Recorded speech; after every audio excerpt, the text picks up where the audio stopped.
ઓમ શાંતિ. ગયા લેસનમાં આપણે સૃષ્ટિ ચક્ર 5000 વર્ષ કેવી રીતે ફરે છે તો સતયુગના 1250 વર્ષ, ત્રેતાના 1250, દ્વાપરના 1250 અને કલિયુગના 1250, આવી રીતે 5000 વર્ષનું સૃષ્ટિ ચક્ર જે બનેલું છે એની અંદર સતયુગ, ત્રેતા એક જ સનાતન ધર્મ હતો અને ત્યારબાદ જ્યારે દ્વાપર યુગ આવ્યો ત્યારે દ્વાપર યુગથી ઇબ્રાહિમ, બોધિ, કાઈષ્ટ બધા ધર્મ સ્થાપકો, ગુરુ નાનક બધા ધર્મ સ્થાપકો ધરતી પર આવ્યા અને અલગ અલગ ધર્મોની સ્થાપના કરી. આવી રીતે આ જે સૃષ્ટિ ચક્ર છે એ 5000 વર્ષનું છે અને 5000 વર્ષે આ સૃષ્ટિ ચક્ર રિપીટ થાય છે.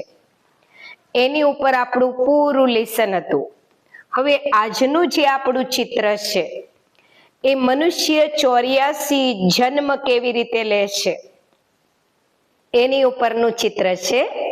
સૌથી પહેલું સતયુગ બતાવ્યો છે, ત્યારબાદ ત્રેતાયુગ બતાવ્યો છે, ત્યારબાદ દ્વાપર યુગ બતાવ્યો છે, ત્યારબાદ કલયુગ બતાવ્યો છે અને ત્યારબાદ કલયુગનો અંતિમ સમય બતાવ્યો છે. પણ આ ચિત્ર બહુ નાનું છે, સ્પષ્ટ તમે એને જોઈ નહીં શકો. તો એ ચિત્રની અંદર સૌથી પહેલો સતયુગ બતાવ્યો છે. એ સતયુગની સોના જેવી દુનિયા કીધી છે. સોના જેવી, પીળો કલર બતાવ્યો છે. સોના જેવી દુનિયામાંના સતયુગી જે દુનિયા છે ત્યાં રહેવા માટેના જે મકાનો છે, મહેલો, એ સોનાના છે. ત્યાં રાધે કૃષ્ણ એટલે કે લક્ષ્મી નારાયણ. જો પહેલી વસ્તુ આપણે અહીંયા એ સમજવાની છે કે ભક્તિ માર્ગની અંદર આપણે જેને રાધે કૃષ્ણ કહીએ છીએ એ બચપનનું સ્વરૂપ છે અને જેને આપણે લક્ષ્મી નારાયણ કહીએ છીએ એ યુવાનીનું સ્વરૂપ છે. તો જ્યારે આ ધરતી ઉપર સૌથી પહેલો યુગ હતો, 4 યુગો વિશે તો સમજાયું કે કેવી રીતે સૃષ્ટિનું ચક્ર 5000 વર્ષ રિપીટ થાય છે. પણ જ્યારે સૌથી પહેલો આ ધરતી ઉપર સતયુગ હતો ત્યારે લક્ષ્મી નારાયણનું રાજ્ય હતું. રાધે કૃષ્ણ એટલે કે લક્ષ્મી નારાયણ રાજ્ય કરતા હતા. સતયુગને સોના જેવી દુનિયા કીધી છે. ત્યાં મહેલો સોનાના છે. સોનાની દ્વારિકા, ભક્તિ માર્ગમાં આપણે કહીએ છીએ ને કે દ્વારિકા આખી સોનાની હતી. માના લક્ષ્મી નારાયણનું જે રાજ્ય આ ભારત ભૂમિ ઉપર હતું ત્યાં સોનાના મહેલો હતા. એક જ ધર્મ હતો, આદિ સનાતન દેવી દેવતા ધર્મ. દરેક પોતાને સૂર્યવંશી કહેતા હતા. સતયુગની અંદર છે તો મનુષ્ય આત્મા જ, માના દેહ તો આપણા જેવો જ છે પણ અંદર દેવી ગુણો છે. નમ્રતા, ધૈર્યતા, હર્ષિત મુખતા, સહનશીલતા, અનેક ગુણોથી આત્મા ભરપૂર છે એટલે એને કહેવાય દેવાત્મા. તો સતયુગની અંદર જે મનુષ્ય હતા એ દેવ રૂપે હતા એટલે આપણે એમને દેવાત્મા કહીએ છીએ. સતયુગમાં જે સનાતન ધર્મ હતો તો સનાતન ધર્મનો બીજો અર્થ થાય અહિંસા પરમો ધર્મ. જ્યાં દેવતાઓ કોઈની હિંસા નથી કરતા. સતયુગની અંદર જેવી રીતે તળાવની અંદર વાઘ અને બકરી બંને એક સાથે પાણી પીવે છે પણ એકબીજાને નુકસાન નથી પહોંચાડતા, તકલીફ નથી પહોંચાડતા, એકબીજાની હિંસા નથી કરતા, એને કહેવાય અહિંસા પરમો ધર્મ, જે સતયુગની અંદર બતાવ્યો છે. સતયુગની અંદર દેવતાઓની આત્મા પવિત્ર હતી, દેહ ભાનમાં નતા રહેતા, આત્મિક સ્મૃતિમાં રહેતા હતા. દેહની કાયાએ આયુષ્ય લાંબી બતાવી છે સતયુગમાં. એવું કહેવાય છે કે દેવતાઓની આયુષ્ય લાંબી હતી, અને લાંબી આયુષ્ય તો હતી પણ ત્યાં અકાળે કોઈ મૃત્યુ પણ નતા પામતા. એટલે એને કહેવાય સ્વર્ગ, જ્યાં ધન સંપત્તિ છે, જ્યાં સુખ શાંતિ છે, જ્યાં નિરોગી કાયા છે, અને જ્યાં એકબીજા માટે એકબીજાને વસુદેવ કુટુંબની ભાવના છે. એટલે એ યુગને આપણે કીધો સતયુગ. તો સતયુગ 1250 વર્ષ ચાલે છે. સતયુગની અંદર સૌથી પહેલી ગાદી લક્ષ્મી નારાયણની બતાવી છે, જ્યાં લક્ષ્મી નારાયણ એ રાજધાની ઉપર રાજ્ય કરતા હતા. સતયુગની અંદર દેવતાઓને 16 કલાએ સંપૂર્ણ નિર્વિકારી મર્યાદા પુરુષોત્તમ કીધા છે. સતયુગ એ સતો પ્રધાન દુનિયા છે, અને ત્યાં દરેક દેવતાઓ 8 જન્મ લે છે. 1250 વર્ષ પૂરા થાય ત્યાં સુધીમાં બધાના 8 જન્મ બતાયા છે.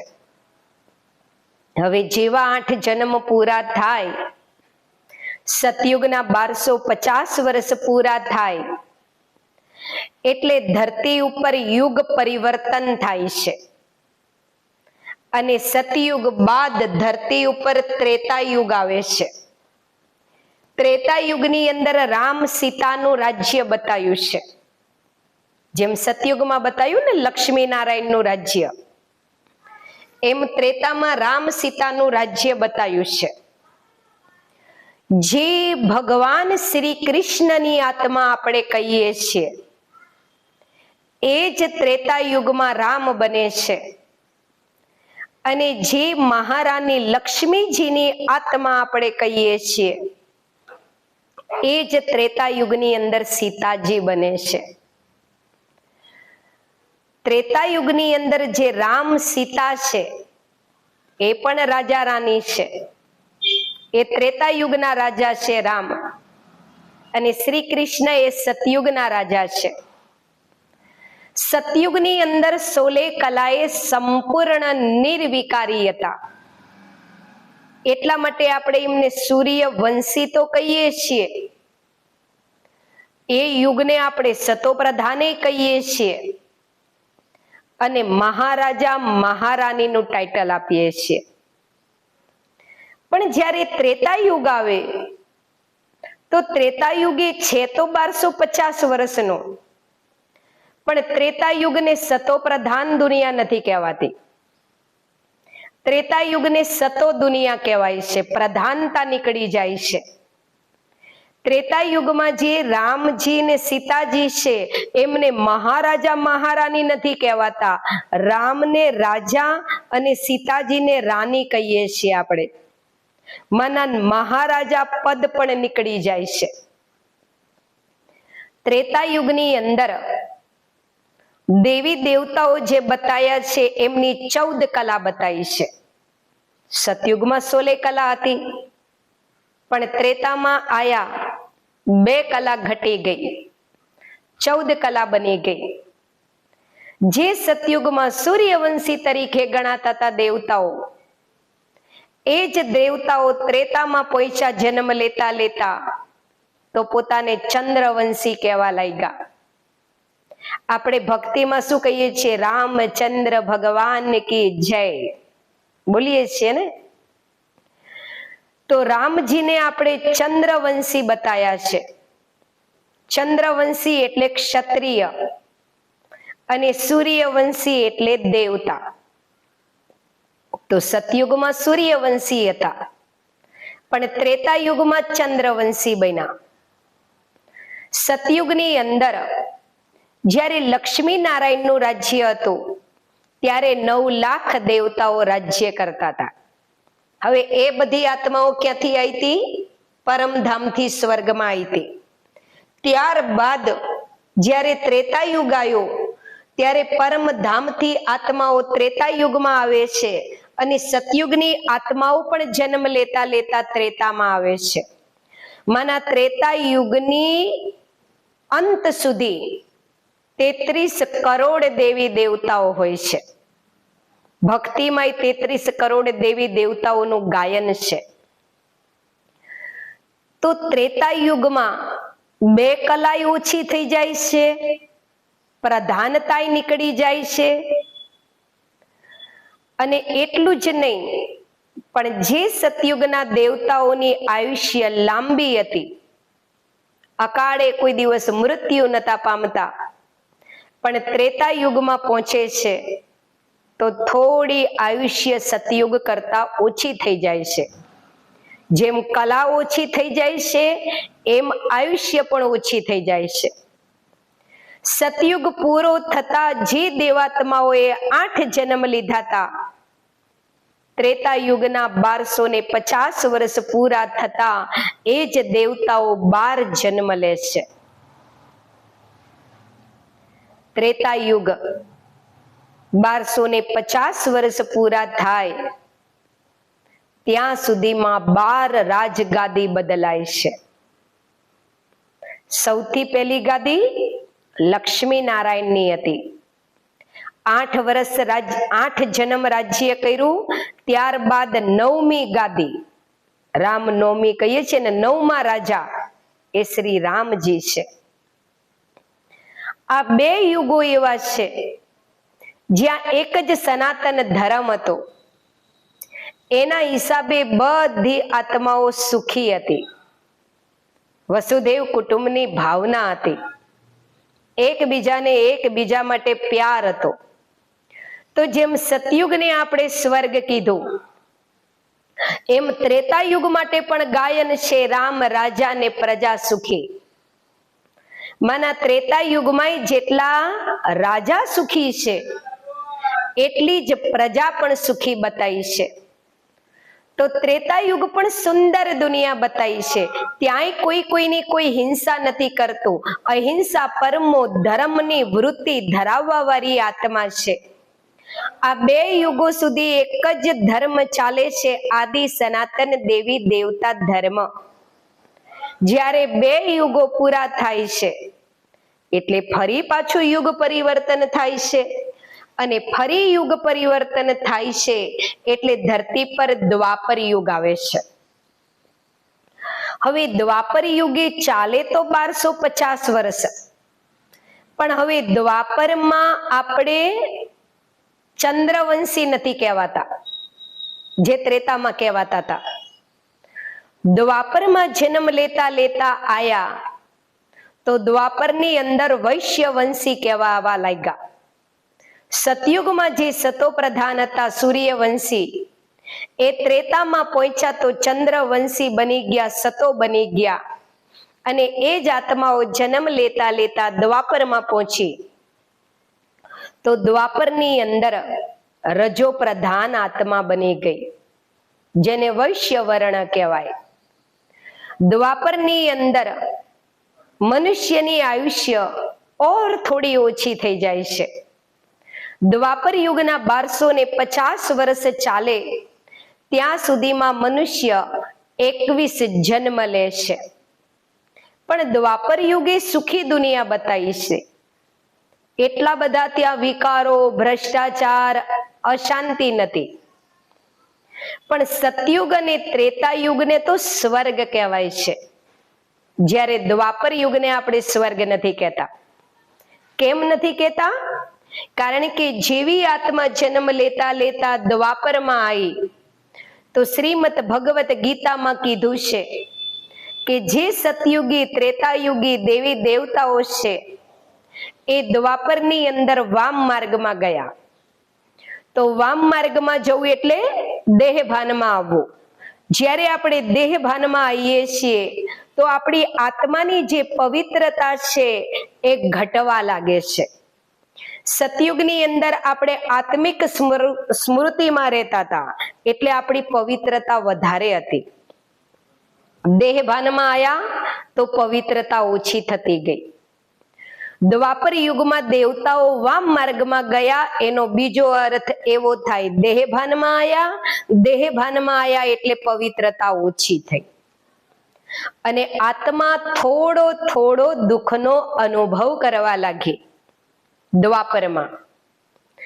તો જે ત્રેતા યુગના રાજા રામજી છે એ જન્મ લેતા લેતા 21મો જન્મ દ્વાપરની અંદર લે છે. દ્વાપરથી ભક્તિ માર્ગ ચાલુ થાય છે. દ્વાપરની અંદર રાજા વિક્રમે સોમનાથનું સુંદર મંદિર બનાવ્યું હતું. કહેવાય છે કે ભાઈ આખું મંદિર સોનાનું બનાવ્યું હતું અને કોહિનૂર હીરાથી શિવલિંગ ત્યાં બનાવી હતી. અમૂલ્ય હીરાથી શિવલિંગ બનાવી હતી જે અનેક વાર એ મંદિર લૂંટાતા. આજે સોમનાથનું મંદિર તો છે પણ પથ્થરનું છે ને. એ જ મંદિર દ્વાપરમાં સોનાનું હતું. તો સૌ પ્રથમ દ્વાપરમાં જ્યારે ભક્તિ માર્ગ ચાલુ થયો તો સૌથી પહેલું મંદિર, જૂનામાં જૂનું મંદિર, પ્રાચીનમાં પ્રાચીન મંદિર એ સોમનાથનું મંદિર બતાવ્યું છે જે રાજા વિક્રમજીએ બનાવ્યું હતું. માના દ્વાપરથી ભક્તિ ચાલુ થઈ. કોઈએ ભગવાન શ્રી કૃષ્ણનું મંદિર બનાવ્યું, કોઈએ રામજીનું, કોઈએ રાધાજીનું, કોઈએ કૃષ્ણનું, કોઈએ ગણપતિનું, કોઈએ હનુમાનજીનું. જે સતયુગ ત્રેતાની અંદર દેવી દેવતાઓ હતી, દ્વાપર પછી એની મૂર્તિઓ બનાવીને આપણે પૂજવા લાગ્યા દેવી દેવતાઓની. જેના જે ઈષ્ટ દેવ છે એને એના ભગવાનનું મંદિર બનાવ્યું, એના ભગવાનની મૂર્તિની સ્થાપના કરી અને એને જ પરમાત્મા માનીને પૂજવા લાગ્યા. જે સતયુગના રાજાઓ છે, જે ત્રેતાના રાજાઓ છે, જે સતયુગ ત્રેતાની દેવાત્માઓ છે એને દ્વાપર પછી આપણે ભગવાન પરમાત્મા માનીને પૂજવા લાગ્યા. તો દ્વાપરથી ભક્તિ ચાલુ થાય છે. દ્વાપર યુગની અંદર મનુષ્ય 21 જન્મ લે છે. વૈશ્ય વર્ણ ત્યાં કહેવાય છે. દ્વાપર એ તાંબા જેવો યુગ બતાવ્યો છે, ત્રેતા કરતા થોડું ઓછું સુખ. દ્વાપરથી અનેક ધર્મ સ્થાપકો ધરતી પર આવે છે. જેમ સૃષ્ટિ ચક્રના ચિત્રમાં બતાવ્યું છે ને, ઇબ્રાહિમ આયા તો ઇસ્લામ ધર્મની સ્થાપના કરી. મહાત્મા બુદ્ધજી આયા તો એમને બૌદ્ધ ધર્મની સ્થાપના કરી. કાઇસ્ટ આયા તો એમને ક્રિશ્ચિયન ધર્મની સ્થાપના કરી. ગુરુ નાનકજી આયા તો એમને શીખ ધર્મની સ્થાપના કરી. દ્વાપરથી બધા ધર્મો વધતા ગયા. જ્યાં સુધી એક જ ધર્મ હતો, સનાતન ધર્મ, ત્યાં સુધી બધા સુખી હતા, શાંતિપૂર્વક જીવન જીવતા હતા. જીવન આનંદમય હતું, વસુદેવ કુટુંબની ભાવના હતી. પણ જેવા ધરતી પર ધર્મો વધતા ગયા, જોડે જોડે અશાંતિ પણ વધતી ગઈ, મતભેદ પણ વધતો ગયો. અને દ્વાપરના 1250 વર્ષ પૂરા થાય ત્યાં સુધીમાં જનસંખ્યા 5 કરોડ બતાવી છે. હવે વિચારવા જેવી વાત એ છે કે સતયુગની અંદર 9 લાખ જ આત્માઓ હતી, 9 લાખ મનુષ્ય હતા, પણ એમને દેવતા કહેતા હતા. ત્રેતા યુગની અંદર 33 કરોડ હતા. દ્વાપરની અંદર દ્વાપર પૂરો થાય ત્યાં સુધીમાં 500 કરોડ મનુષ્ય આત્માઓ થઈ ગઈ. તો આ બધી મનુષ્ય આત્માઓ આવે છે ક્યાંથી? બ્રહ્મલોકથી. બ્રહ્મલોકથી આત્માઓ ધરતી પર આવતી જાય છે. દ્વાપર પૂરો થયો એટલે ધરતી પર કલિયુગ આવે છે. કલિયુગ એ 1250 વર્ષ ચાલે છે. કલિયુગની અંદર મનુષ્યના આયુષ્યનું કોઈ નક્કી નથી. ત્યાં 42 જન્મ બતાયા છે. જેમ દ્વાપરમાં 21 જન્મ બતાયા હતા ને, એમ કલિયુગમાં 42 જન્મ બતાયા છે. કલિયુગની અંદર ભક્તિ વધતા વધતા ધીરે ધીરે તમો પ્રધાનતા તરફ મનુષ્ય વળી જાય છે.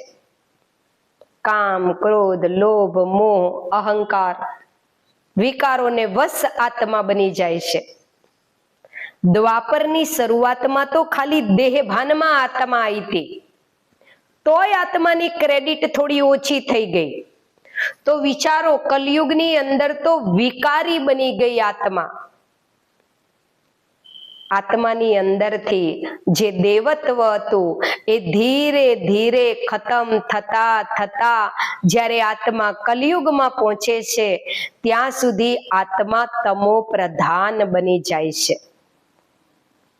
એક યુગ એવો હતો જ્યાં આપણે સતો પ્રધાન હતા, પછી ત્રેતામાં આપણે સતો બન્યા, દ્વાપરમાં આપણે રજો બન્યા, પણ કલયુગની અંદર આત્મા તમો પ્રધાન બની જાય છે. દ્વાપરમાં આપણે ભક્તિ કરતા હતા, પણ કોઈ શિવજીની કરતું હતું, કોઈ રામજીની કરતું હતું, કોઈ શ્યામજીની કરતું હતું, કોઈ હનુમાનજીની, કોઈ ગણપતિની. સારું છે, એ બધી ઊંચી આત્માઓની ભક્તિ કરતા હતા. પણ જેવા કલિયુગમાં આવ્યા તો કલિયુગની અંદર મનુષ્યની ભક્તિ પણ તમો પ્રધાન બની ગઈ. કોઈ ઝાડની પૂજા કરે છે, કોઈ જળની પૂજા કરે છે, કોઈ સૂર્યની પૂજા કરે છે, કોઈ ધરતીની પૂજા કરે છે, કોઈ મનુષ્યની પૂજા કરે છે. દેખો, તમો પ્રધાન ભક્તિ. અનેકોને પરમાત્મા માનીને પૂજવા લાગ્યો.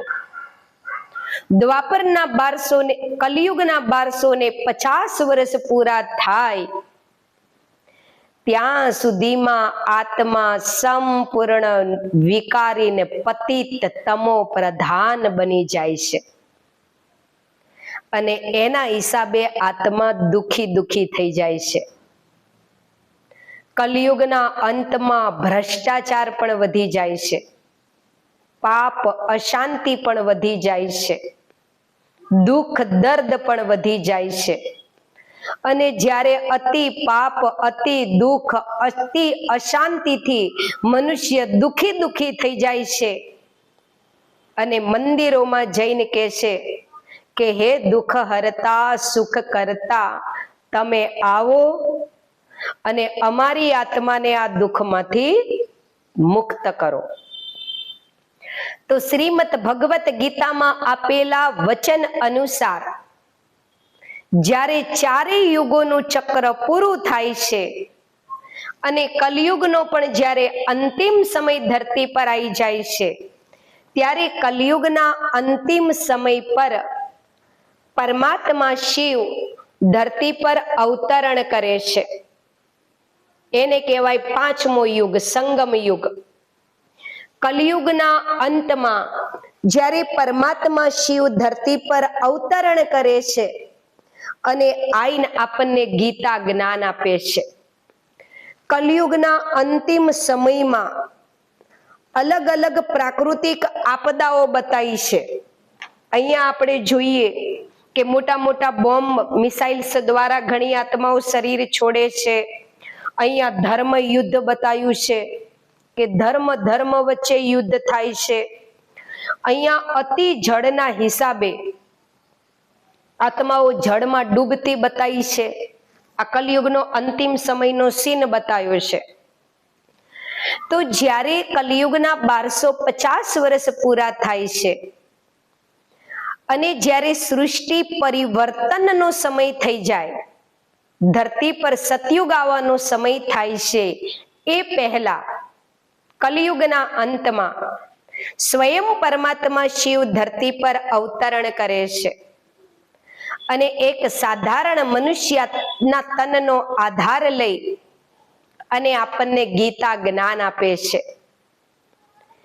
એ ગીતા જ્ઞાનથી આપણી આત્મામાં રહેલી અજ્ઞાનતા ધીરે ધીરે ઓછી થતી જાય છે અને એ સર્વશક્તિમાન પરમાત્માની યાદથી આપણી આત્મા ધીરે ધીરે પવિત્ર બની જાય છે. પણ દરેક વ્યક્તિ પરમાત્માને યાદ કરીને પવિત્ર નથી બનતા. કોઈ સારા કર્મ કરીને પરમાત્માને યાદ કરીને પવિત્ર બને છે કલિયુગના અંતમાં, તો કોઈ આત્મા શરીર દ્વારા કર્મ ભોગ ચુક્ત કરીને પરમાત્માને યાદ કરીને પવિત્ર બને છે. કોઈ સુખથી પરમાત્માને યાદ કરે છે, કોઈ કર્મ ભોગ ભોગતું પરમાત્માને યાદ કરે છે. પણ કલિયુગનો જ્યારે અંતિમ સમય આવે તો ચાહે દેશ વચ્ચે યુદ્ધ થાય, ચાહે ધર્મ યુદ્ધ થાય, ચાહે પ્રાકૃતિક આપદાઓ આવે, પણ બધી આત્માઓ ધરતી ઉપર મળેલા દેહ ધરતી ઉપર મૂકી અને આત્માઓ પરમધામ જાય છે.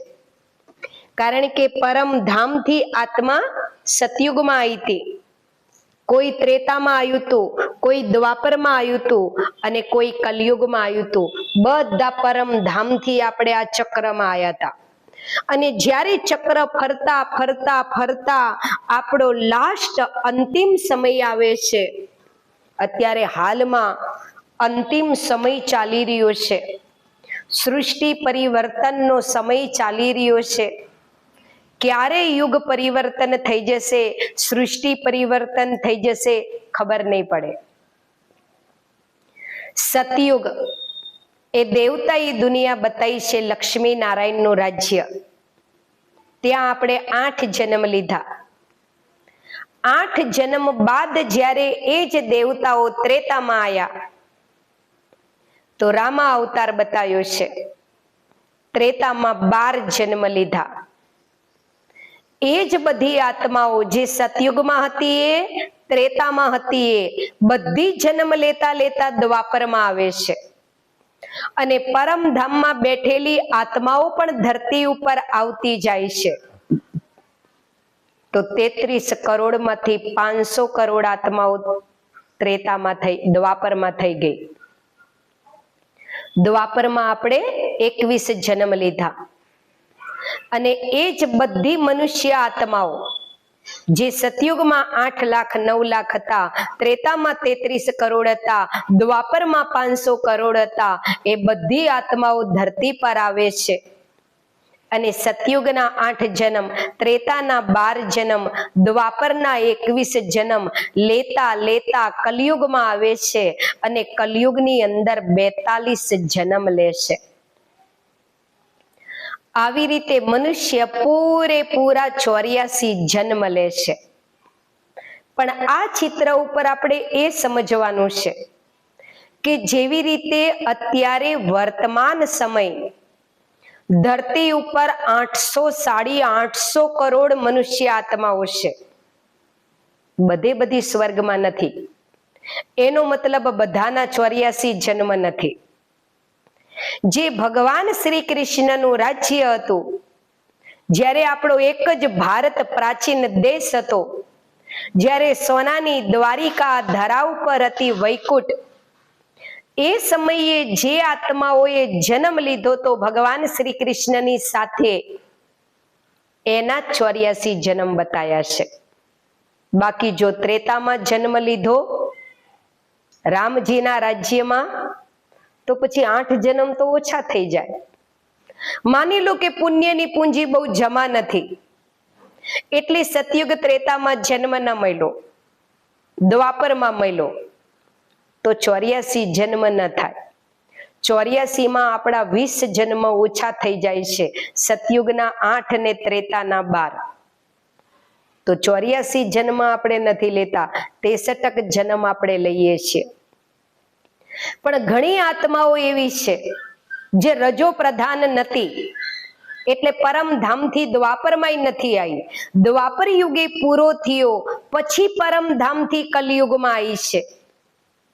તો જો એ આત્મા કલિયુગની શરૂઆતમાં આવી હોય તો એના 42 જન્મ થાય, અને કલિયુગના અંતમાં આવી હોય તો 2-4 જન્મ હોય. માના ધરતી ઉપર રિયેલ દરેક મનુષ્ય આત્મા 84 ના ચક્રમાં નથી ફરતી. ધરતી ઉપર જ્યારે 4 યુગોનું સૃષ્ટિ ચક્ર ફરે છે, સતયુગ, ત્રેતા, દ્વાપર અને કલિયુગ, તો જે સતયુગની શરૂઆતમાં આવી હોય એ જ આત્મા 84 જન્મ લે છે. અને જ્યારે કલિયુગનો અંતિમ સમય આવે ત્યારે ફરી પરમાત્મા ધરતી પર અવતરણ કરે છે. જો દેવાત્મા અલગ છે, જેને આપણે ભગવાનનું ટાઇટલ આપીએ છીએ, પણ પરમાત્મા અલગ છે. એ છે શિવ સ્વયંભૂ, આપણા બધાની આત્માનો પિતા. એ જ્યારે કલિયુગના અંતિમ સમયમાં ધરતી પર અવતરણ કરે છે અને આપણા જીવનને પતિતમાંથી પાવન બનાવે છે, તો પરમાત્મા શિવની યાદમાં વિકારોથી મુક્ત બનીને આત્માને જો પવિત્ર બનાવીશું, તો આ ધરતી ઉપર જ્યારે ભગવાન શ્રી કૃષ્ણનું માના લક્ષ્મી નારાયણનું રાજ્ય આવશે, ત્યારે આપણને દુનિયામાં દેવપદ પ્રાપ્ત થશે. તો આ હતું આપણું 84 જન્મનું ચિત્ર, કે જેની અંદર મનુષ્ય 84 જન્મ કેવી રીતે લે છે એ સમજાવવામાં આવ્યું છે. ભક્તિની અંદર ભજનમાં આપણે શું કહીએ છીએ? હે જીવડા, ભગવાન ભજી લે, નહીં તો તારો 84 નો ફેરો ફોગટ જશે. કહીએ છીએ ને. કોઈ દિવસ કોઈ જગ્યાએ 84 લાખનો ફેરો ફોગટ જશે એવું સાંભળ્યું નહીં. 84 નો ફેરો ફોગટ જશે એવું કહેવામાં આવે છે. માના જો તે ભગવાનને ન ભજ્યા, સતયુગ ત્રેતામાં તો કોઈ ભક્તિ હોતી જ નથી.